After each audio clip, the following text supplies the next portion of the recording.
তোমাদেরকে দুটো ইসলামিক প্রশ্ন ধরবো, প্রশ্ন দুটোর উত্তর দিতে পারলে তোমাদের জন্য সারপ্রাইজ আছে। তোমরা রেডি? জি জি। আচ্ছা চলো, প্রথম প্রশ্ন, ঠিক আছে? রোজা কোন মাসে রাখতে হয়? রমজান মাসে। রমজান মাসে। তো এটা কিন্তু সঠিক উত্তর, ঠিক আছে। আর কয়েকদিন পরে কিন্তু আমাদের রোজা স্টার্ট হবে, কি জি জি রোজা রাখবে তো?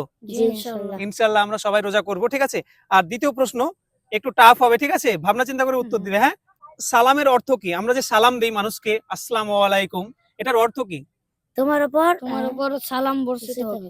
সালাম, সালাম বর্ষিত হোক, ঠিক আছে, কিন্তু সালামটার একটা অর্থ আছে, সেটা কি? দোয়া, দোয়া বর্ষিত হোক।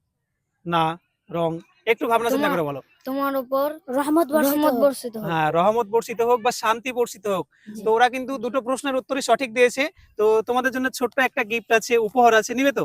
জি জি ইনশাআল্লাহ। আচ্ছা চলো, তোমাদের জন্য দুটো চকলেট আছে, তোমার জন্য এইটা, তোমার জন্য এইটা। তোমরা কতটা খুশি?